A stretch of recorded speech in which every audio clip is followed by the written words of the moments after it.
We begin this hour with some crucial dispatches from the front lines of the citizens' resistance, your resistance, that has taken shape over these past months as Donald Trump, complicit Republicans have waged relentless attacks on our democratic institutions. And that brings us this morning to the town of Cape May, New Jersey. Might seem like an unlikely front line of the resistance, yet every Saturday, a small but dedicated group known as the Bridge Brigade gathers at the local pedestrian overpass with protest signs, refusing to let their neighbors forget that their democracy is under siege. The first gathering in March drew maybe 10 people. Since then, they've shown up nearly every Saturday, rain or shine. Now they average about 20 people. On the 4th of July, nearly 30 turned out. It's not a lot of people. It's not glamorous. It doesn't make national headlines. But it is resistance. And those protesters are persistent. Their goal is not simply the time-honored tradition of protest. It is also community building. Their weekly presence is a civic drumbeat, a reminder that Trump's power is not inevitable, nor is it impenetrable. It is a reminder that they will not get used to what is happening, and that people still care enough to show up. It may seem like a small gesture, but few of the greatest human-powered civil rights movements in history were sustained by one or even several grand moments. Movements, protests, and democracy itself endure because of the steady commitment of ordinary people. Proof that the quest for freedom, equality, and liberty and the will to resist in defense of those things is stronger than any effort to silence it. It's not just protests. Civic courage comes in many forms. Small acts of defiance add up. There's the citizen who refuses to look away when ICE comes for a neighbor. The teacher who makes every child feel welcome and valued. The organizers knocking on doors to speak face to face with voters, making sure Medicaid cuts can't be buried under spin or from online disinformation. Together, these acts keep us from sliding into normalization. Together, these acts hold us all accountable to one another. Focusing only on the outcome misses the point. Because every single wrench thrown into the authoritarian wheel slows it down and rips up its gears. Philosophers Michael Brownstein and Alex Madva warn in the New York Times that the danger isn't in losing. The danger is in doing nothing. Inaction is defeat. It allows strong men to rewrite reality unchallenged. Losing loudly, they argue, preserves a record of dissent. It shifts public opinion. It keeps the contest alive. As they put it, quote, when people fight principled battles that they know they may lose, others pay attention. The Texas Democrats' stand gave us their cause time to move the needle of public perception. Their battle invigorated a nationwide conversation about how elected leaders can resist America's anti-democratic turn. Texas Democrats fought a battle they almost certainly expected to lose in order to help the rest of us grasp the stakes of current events. Their choice reflected a core tenet of collective action. They demonstrated for those of us who believe in free and fair elections and in democracy itself that there are moments when we cannot wait around for someone else to do something. So now, Texas Democrats walking out on gerrymanders didn't stop Republicans from rigging the map, but they inspired other states to fight fire with their own redistricting maps.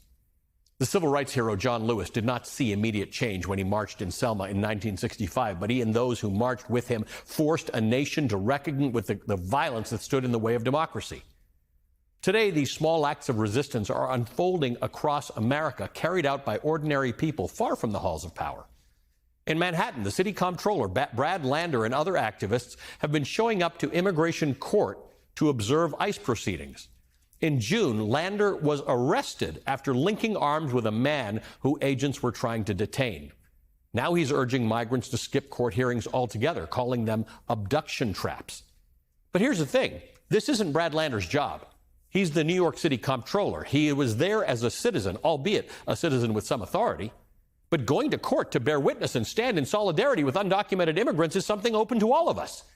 It's something an increasing number of Americans are, in fact, doing. For some Americans, the resistance has gone beyond quiet protest. Ali Mistal observes that at all points in history, there are people who are willing to break the law when the law is evil. Martin Luther King Jr., in his famous letter from Birmingham jail, addressed that moral challenge directly in response to 8 white clergymen who had denounced his nonviolent protests as the work of an extremist. King wrote, quote, "There comes a time when the cup of endurance runs over and men are no longer willing to be plunged into the abyss of despair. I hope, sirs, you can understand our legitimate and unavoidable impatience. You express a great deal of anxiety over our willingness to break laws. There is certainly a legitimate concern. One may well ask, how can you advocate breaking some laws and obeying others? The answer lies in the fact that there are 2 types of laws, just and unjust.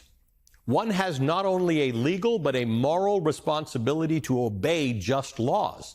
Conversely, one has a moral responsibility to disobey unjust laws. I would agree with St. Augustine that an unjust law is no law at all. I submit that an individual who breaks a law that conscience tells him is unjust and who willingly accepts the penalty of imprisonment in order to arouse the conscience of the community over its injustice is in reality expressing the highest respect for law. Americans are also fighting for their democracy in town halls across the country, where citizens are holding their leaders' feet to the fire and demanding answers of them. On Wednesday night, the Republican Congressman Barry Moore of Alabama was heckled so relentlessly in Baldwin County that he fled through the back door without even saying goodbye. That's probably because chants of shame followed him out of the room. Before his great escape, Moore was grilled on everything from Medicare cuts and rural hospital closures to tariffs, immigration, and abortion, and Trump's deployment of the National Guard in Washington, D.C. Moore is far from alone. The few members of Congress who've dared to hold town halls this August have faced angry crowds, Republicans and Democrats alike, demanding answers on immigration, Medicaid cuts, the war in Gaza, and more. In Maine, Republican Senator Susan Collins was drowned out by protesters at a ribbon-cutting ceremony as chants of shame, shame, shame rang out. In Ohio, Republican Congressman Warren Davidson tried to tout what he called Trump's big wins at his town hall, only to be met with outrage over the National Guard's deployment to Washington and Trump's cruel treatment of undocumented immigrants. And Republicans Mark Alford of Missouri and Josh Brecheen of Oklahoma faced equally hostile audiences this week, again pressed over Trump's decision to send the National Guard into Washington and Los Angeles. This is how power shifts. Not through poll-tested speeches, but through individual acts of courage, through the audacity of crowds that drive the powerful out the back door, through neighbors who refuse to comply with cruelty. As Mistel puts it, quote, anything we do, anything at all to slow, frustrate, or sabotage our government's efforts or to help another person who is being made to suffer by these people has value. To do nothing is to be complicit in the horrors we are visiting upon the world. These people want us to give in to despair. They want us to give up. They want us to look at their scoreboard of victories and determine that the game is unwinnable. So I'm playing a different game, one that is not about winning or losing, but helping or not helping. That is what we can do for now. It's a good reminder for all of us. Democracy's defenders are already in the fight. They're on the bridges in Cape May. They're in the parks and the plazas of our cities and the heart of Trump country, in courthouses from New York to San Diego, in town halls where citizens refuse to let the lies stand.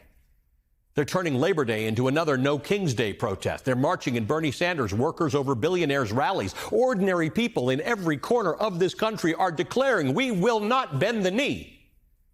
That's where the fight for democracy lives now, in your local communities, far, far from the halls of power.